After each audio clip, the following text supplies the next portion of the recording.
Friends, we discussed some issues regarding the term loan assessment. Generally, the borrower requires term loan for procurement of fixed assets, which are required necessarily for undertaking any manufacturing activity.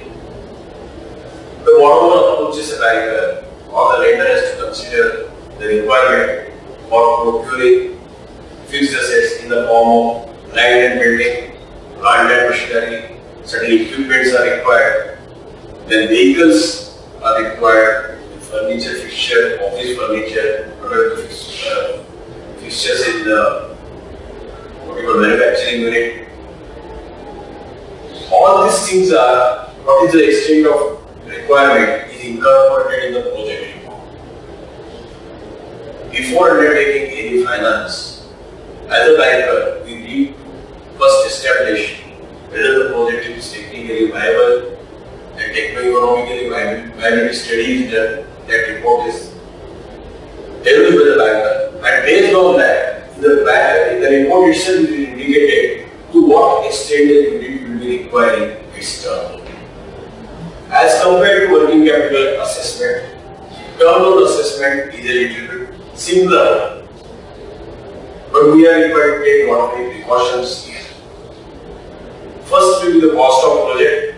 These are the components of cost of project, that is land and building, plant and machinery, equipment, vehicles, furniture, fixture. Similarly, the pre-operative preliminary expenses, contingencies, and margin for working capital finance. Here, all other aspects are known to us, but the pre-operative preliminary expenses, till such time those are capitalized over a period of time, because these are the expenses which are incurred before commencement of the commercial production. It is also a part of cost of the project. Certain licenses are required, certain patents are required. All these are the pre-operative preliminary expenses. Then margin for working capital. You will be wondering why this is required. Why, when it is a margin for working capital, it should be in the normal course or its character is in the form of current assets, provided to the cost of the project. But for continuing the activity, for undertaking any business activity, the unit requires working capital. Naturally, for availing that working capital, the unit is required to contribute its margin. And this margin is perpetual. That is why it becomes the part of our cost of the project. The moment this cost of the projects are analyzed, its reasonableness is assessed, its genuineness is assessed, and it is matching with the requirement as mentioned in the technical report. The banker has to see the means of finance, how the unit is going to procure funds for acquiring the equipments, for acquiring the fixed assets. The major means of finance is naturally the capital, whatever the reserve, that is called own funds. Own funds means they are not borrowed by the entrepreneur from anybody. Then what is the term loan from bank? What is the requirement of term loan? That is also means of finance. Then unsecured loans. Unsecured loans where the proponent is not in a position to raise capital.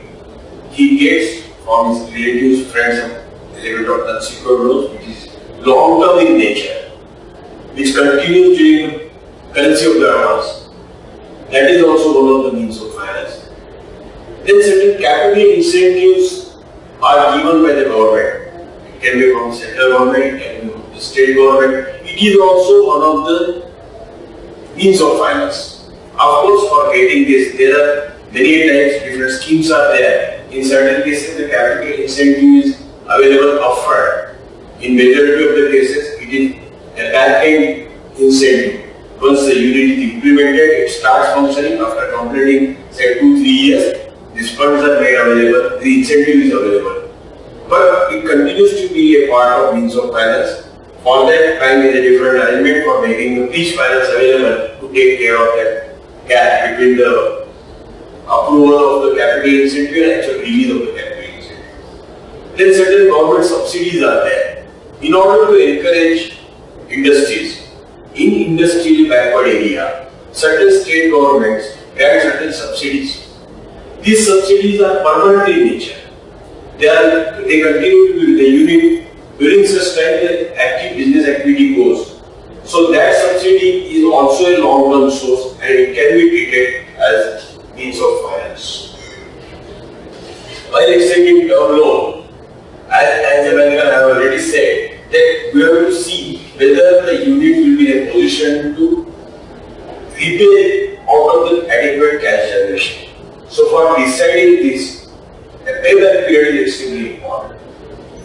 The payback period means during what period amount lent by a banker will be repaid by the unit out of its cash generation. So there are certain tools to gauge this, to measure this. First is what is the repayment capacity. That repayment capacity is computed on the basis of debt service coverage ratio. Every unit has a debt service coverage ratio. You know how to compute it. That debt service coverage ratio indicates within what time the unit will be in a position to meet its commitment towards term loan. To what extent it will be in a position to generate adequate cash on an annual basis. There are two ways of computing it. One is a straight one, another is an average one. Because based on assumption, what will be the profit, what will be the depreciation, what will be the cash accruals, after meeting all expenses, how much amount will be available for repaying towards the term. Here, as a banker, we need to be very cautious about it. The DSCI is the parameter through which you can decide whether the repayment period stipulated by the bank or given by the bank, whether it is adequate or inadequate, whether it is reasonable or unreasonable. Because at no point of time, as a banker, we should not allow larger amount of cash accruals with the borrower so that he is prompted or he is prone to divert those funds. So the reasonable this has to be there. So based on DSCR only, the repayment period is stipulated. Usually it is for medium term loan it is 5 to 7 years, long term loan it is more than 7 years. Usually demand loans are confined to 3 years. So various types of tenures depending upon the requirement, depending upon the cash generation, the repayment period is there. One more aspect needs to be seen while considering the repayment. That is what the moratorium period. Moratorium period means the unit starts availing term loan. It takes some time to establish its facilities, manufacturing facilities. It takes some time creating the infrastructure. Some time is involved in getting the unit ready for commercial production, so that it can generate, it can start manufacturing, have the end product, sell it, market it, get back their money. So whatever the time involved, to that extent, it is called moratorium period, during which the unit is not incurring anything, but they have already spent money, they have already availed loan.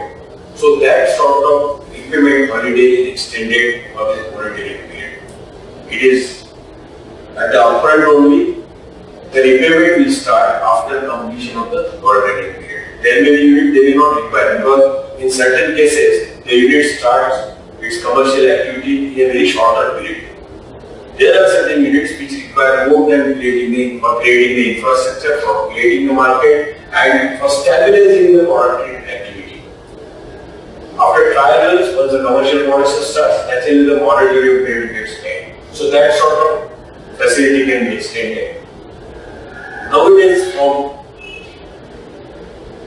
asset classification point of view, the commencement of commercial production, this date has to be identified at the outset only. Because RBI is very specific about it. Anytime it happened that the unit did not start its functioning, and they continue to have the deferment and issue renewal of the term loan. Now, the date of commencement of production has to be specified by the unit at the upfront and reverse action, and the bank has to take cognizance of it and take the note of it. Friends, as far as the credit management and credit monitoring is concerned, these are very closely interlinked with each other. It involves several activities that start the inception of the proposal when it emanates. It involves, broadly, the preparation of credit policy. what are the exposure norms? Every bank is required to have its credit policy, depending upon its branch network, its exposure, its expertise. Depending upon that, every bank has to decide in which segment they are going to extend finance. So the credit policy is a documented one, and it is the responsibility of the credit monitoring and management department for undertaking this. Similarly, every bank is having its own risk appetite. Depending upon its risk appetite and whatever the experience they are having, whatever the exposures they are having, certain exposure norms are also prescribed, which are to be adhered to and observed by the branches at operation level. Then it also involves risk management, pricing policy, and credit risk rating. Risk management is a larger issue, very big issue, wherein guidelines, periodical monitoring, all these things are issued from different levels. Some are from the administrative level and some are to be executed at the operation level at the branch itself. So naturally, the risk management monitoring rather is the value of risk department. Then pricing policy. Pricing policy means because now everything is liberated, every bank has a choice to decide its pricing at what rate I can extend finance. The flexibility is available depending upon again my resources, to what extent I am able to lend money, what is my clientele, what is my composition of the non-performing assets, and to what extent I want to achieve the profitability. Depending upon that, the pricing is done. Similarly, pricing is directly linked with the risk rating, credit risk rating. Every account is rated internally by the bank. In certain cases, it is done by the external agencies. Based on the rating, credit rating, the pricing is decided and the rate of interest surface. It has no onus again to ensure that the bank or the institute comply with the capital adequacy norms. As per the Basel II, it is mandatory for all banks to comply. Then it is the part of the duty of this credit monitoring department and management department to ensure that the capital adequacy norms are adhered. Accordingly, they can issue periodically the instructions, guidelines, and they can guide the branches also. But compliance is to be ensured by them, monitored by them. Similarly, ICR norm, that is asset classification, income recognition, and provisioning, as per the ICR norms are concerned, this is also to be monitored. It is to be ensured, even this asset classification is to be ensured at the operation level, at regional office level, because that is the input which are provided at corporate level. Based on that, only the ultimately whatever the asset status is reflected in the balance sheet, it gets cumulative and then only it is reflected. So it is to be understood at the operation level whether the asset classification is proper or not. For that, bank has to see, or that a branch has to see, or the officer has to see that they are complying with all the requirements. Similarly, as a part of monitoring, in certain banks there is a loan review mechanism. Periodically, once I have established relationship with the borrower, bank has established relationship with the borrower, it is to be periodically reviewed, because any business, it cannot be static.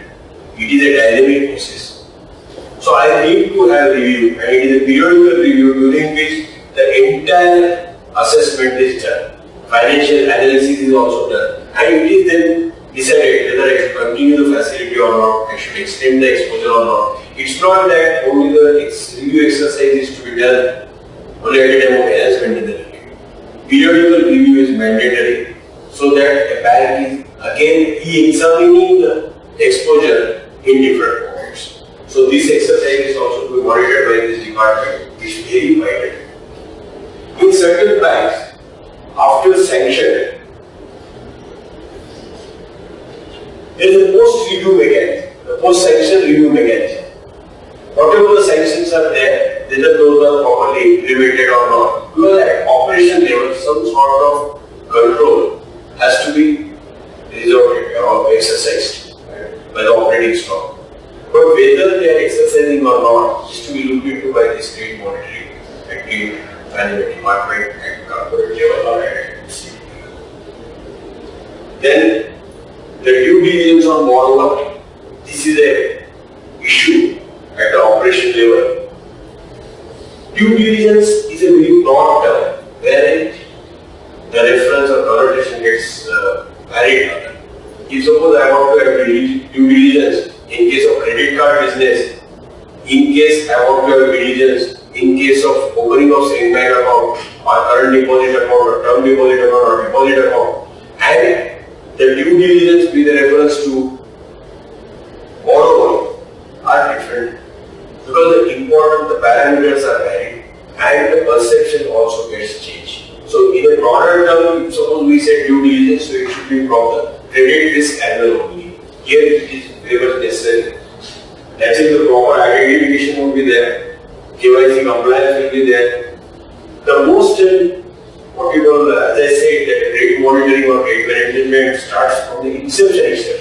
The pre-sanction scrutiny of any enterprise or any entity is of extreme importance. In majority of the cases, what we have seen that whenever the frauds are occurring, the identification of the borrower was compromised. The pre-sanction scrutiny was a casual one. Then only the fraudster would take advantage of it. So the credit management, before taking any decision, the pre-sanction scrutiny is of extreme importance. Then the market inquiries are required to be made, market reports are to be sought. Many banks, particularly private sector banks, they are resorting to the market report tools on most areas. But what is suggested that as a banker, I should personally go and see. The first-hand information is always better to take a very good decision. Or at least you are safeguarding certain things. Depending on also, it's okay, it's a tool or it's a support, it should be a confirmatory aspect. But what is suggested that the pre-sanction scrutiny, due diligence, all these things are to be done by the bank person only. Furthermore, it also continues with the just as it is pre-sanction scrutiny, during disbursement also some precautions are to be taken. Many times the vendors and the borrower, they join together and they commit certain frauds against the bank. So as a credit management part or as a credit monitoring issue, the disbursement is to be monitored very carefully.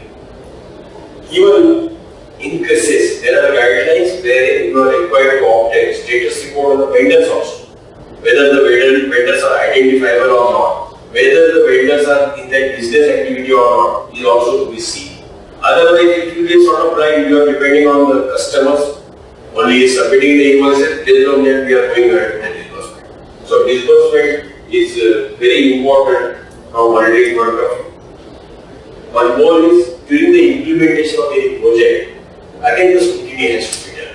Because initially what happens, the moment you start making disbursement, practically it becomes very difficult. Even during implementation, the monitoring is envisaged, monitoring is required. Because it is accepted that there are so many constraints, but again the trade management starts from there.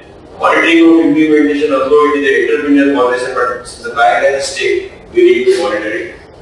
This is also this trade management's issue. Then post-sanction inspection and any law. The moment the disbursement is done, it is again at the operation level. It is a matter related to the credit management. When during the post-sanction, immediately when you make disbursement, whether the funds are properly used or not, to ensure the end use, it is necessary. The moment end use is ensured, then the disbursement or the whatever proposition you have made, or the entrepreneur has agreed to do it, the purpose for which the funds are like has to be satisfied.